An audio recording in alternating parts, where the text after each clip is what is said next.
Hey everyone, so I see you made it to the next section. So let's talk about where firearms are prohibited.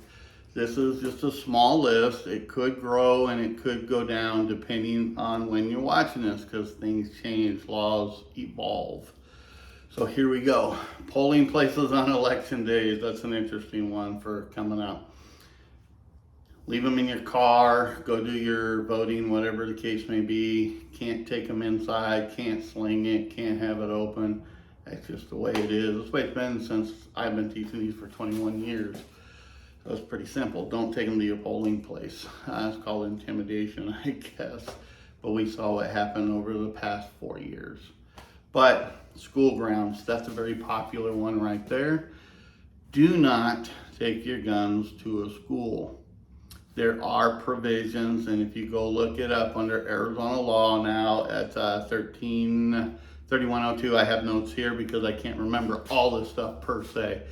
133102, you can take the gun with you, but it has to be unloaded and out of sight. Can't carry it into the school. So in other words, what I would be careful on is don't get out of your car with your gun on, go put it in the trunk, because if somebody sees it, they can call it in, and you're gonna have a lot of explaining to do. Have I done it? Yes, I have. But when I get to the school, I just make sure it's out of sight, unloaded, out of sight. I don't do it when anybody's around. For the most part, I don't even take them, because I don't wanna deal with the BS. But if you go to a school and there's a gun in your car, make sure it's out of sight, out of mind, and unloaded, and don't do it in front of others. If it is a main public thoroughfare, I drive down a main road that crosses 2 schools, no problem. If it's a main public thoroughfare, you are granted to go through there, whether it's loaded or unloaded, nobody cares. If you go into that 1,000-foot gun-free safety zone act, that's actually teeth to go after criminals that target the schools and that type of stuff, drug dealers, rapists, sex trafficking, gang members, you name it. It gives them teeth to go after them, and I've seen that more than once. So, but if you're driving down a main public thoroughfare, Thomas Road, Indian School, whatever, and it goes by a school, you're fine. Just go about your business like it's any other road. Point blank like that. In my book that I've sent you when you get done with this, we'll have greater detail. I don't have a lot of time here because we could be here for an hour plus on it. But that's in a nutshell. Don't take guns to schools. You could open up a can of worms for yourself. Commercial nuclear generating stations, 99% of us have no business there at all, but you can't take them there. Just don't. I know some of the people that's worked around them over the years. They don't like it, and it's not a good thing. So be careful. Don't take your guns there. If you work there, you need to follow your company, APS or whoever it is, their policy. So follow that. And all the ones I know, they can't take them. So now I don't believe they could even have on property, but over the years things have changed. So I don't know that because I don't know as many of them anymore. But don't take your guns there. Military installations. I've taught many classes at Luke, as well as the military base out here, the little guard place over here on Miller. They don't like guns on those places, so don't take them. They will actually inquire about them, so don't take them. When I taught the classes there, I had plastic guns and I had to make arrangements to even get those in, so don't take them to a military installation. I know if you live on base, you can take them through the base and out and back to your house directly, that kind of stuff. But if you're on the barracks there's a whole set of rules for that. Check with your military police or special forces, whatever they call it now. Check with them and they'll direct you in the right way to go. Being in Arizona, we get a lot of those people through our classes, so I always point to their military installation and let them get the word there because it's not as easy for me to get it. Indian reservations is a hell no. If you're on I-10, 40, 17 going through it, you're fine. If you stop over in Chandler, like I go to a Wild Horse Motorsports Park, you're not supposed to have guns there because it's Indian land. So I don't take them. I just leave it alone. I'm not too worried about it anyways. So on Indian lands, no, but if you're stopping like on Interstate 10, stopping at a gas station to get gas, as long as you get your gas and go, there should be no harm, no foul from what I've talked to some of them. Just get your stuff and go. Don't play around. Don't carry them in the casinos. They do not like that whatsoever, and you will have a lot of problems.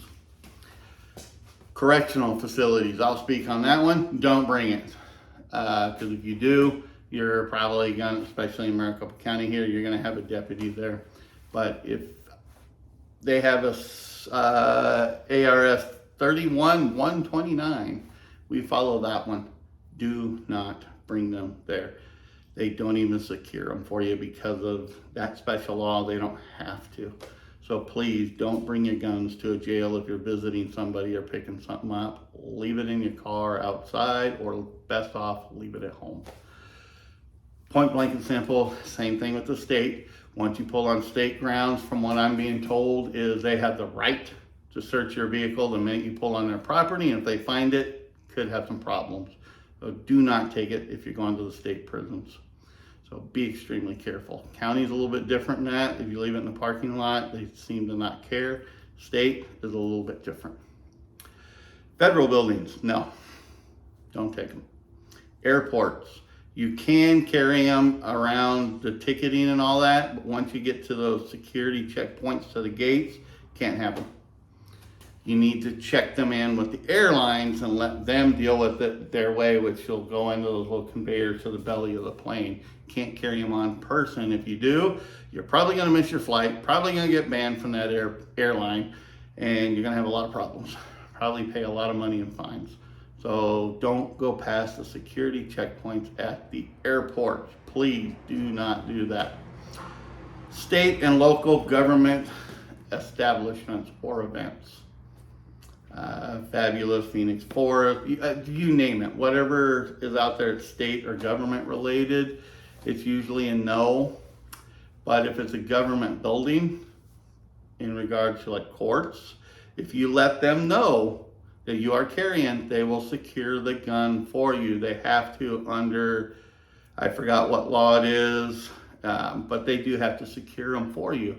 If they don't, they're supposed to let you carry them. I haven't seen that happen yet. But if you go to a court, just let the officers, the court security, or here in Maricopa County, the deputies, tell them that you're carrying, you need to secure it. They'll take you over, let you secure it, and you'll go do whatever it is you're doing. And come back, you'll get it and leave. Because if you're going downtown or even up in Surprise, I probably wouldn't want to leave my gun in my car in those crappy areas. So be careful. You can't carry them on person inside there. When I've went in there to courts to testify, especially in Superior Court, I can't even carry. The judges want me to put it up. So the same thing is going to happen to you. The only thing is I get to put mine in the judge's chambers where you guys do it up front. So be careful on that. No go whatsoever. Here's the tricky one. Oh, let me rephrase or touch back on the government buildings. If you're going to a government building like their water department, whatever, driver's license, again, they should be securing them for you, a library, versus not letting you bring it in there. So they should be securing them for you instead of making you leave them outside. 9 times out of 10, I don't even carry mine just because I don't want to deal with the headache. Plain and simple. But here's an interesting one. Places that serve alcohol for consumption on the premises, i.e. restaurants. Not Circle K. Circle K does not sell it to you to consume on the property. It's a takeout or a take-home type deal. That's why they put it in a bag, so they can't see it, and they have no liability to it. So what you need to do is if you go to Circle K, Walmart, wherever, a grocery store, to keep names out of it, grocery store, you can go in there as long as it's not posted, and we'll get to that in a couple minutes.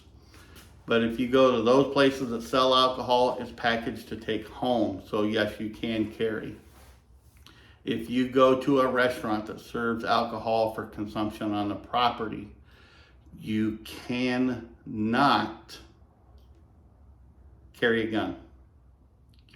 Your counterparts might be able to, but they can't drink. If you're drinking, do not have a gun on you, because that is under Title IV, the liquor laws. You are subject to penalties under it. So 9 times out of 10, if I'm gonna go do that, I don't even have a gun with me. I'm not too worried about it anyways. But you can't be armed and drink, because if it is seen, you're gonna have some problems with it. Doesn't mean that your other half or friend, brother, whatever, he can carry. As long as you're not drinking, he's fine. As long as the establishment isn't posted. I don't have the sign here today, but they have a certain sign of a minimum standards that they have to post, which usually has to be by this liquor license. It says no weapons allowed per Title IV 229. I believe it's 229. So it's Title IV. I know that for a fact. I believe it's 226 and 229. You can't carry there. So that's under the liquor establishment. You see that? No carry. Not even for the non-drinker, no carry. Leave it in your car, leave it at home, go do your business. Or find some place that allows it. If it is not posted, it's assumed that you can drink in there, or carry a gun in there, sorry. There will be some mistakes like that in here, because I'm not gonna redo this time and time again, so you'll enjoy some of those. But anyways, if you go to Walmart, Target, or another store that doesn't sell alcohol for on the premises, and you decide to go in there armed and it's not posted, it's assumed you can do so.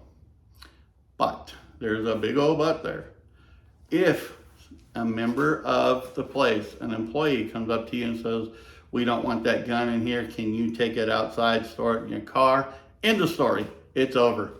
Do not tell them no. Don't tell them it's your Second Amendment right. Don't tell them to go to hell, because the minute you do, you could have some problems. They can trespass you at that point, and then if the cops come, guess what? You're going to end up paying a fine. I know Phoenix, I want to say it's like 50 or 150 bucks. Not worth it. So if you go into a store, grocery store, and they tell you to leave, you have to. No questions asked. Do it. You can't argue it. You can try, but you're not going to win. So if you go in, me personally, if it's concealed and they don't see it, no harm, no foul, go do your business and leave. But if they see it and they ask you to leave, go secure it, or just go somewhere else and do business. That's totally up to you. That would include alcohol establishments that aren't posted. They ask you to leave or take it out, I should say. You have to do that. So please be cognizant of what you're doing when you're carrying.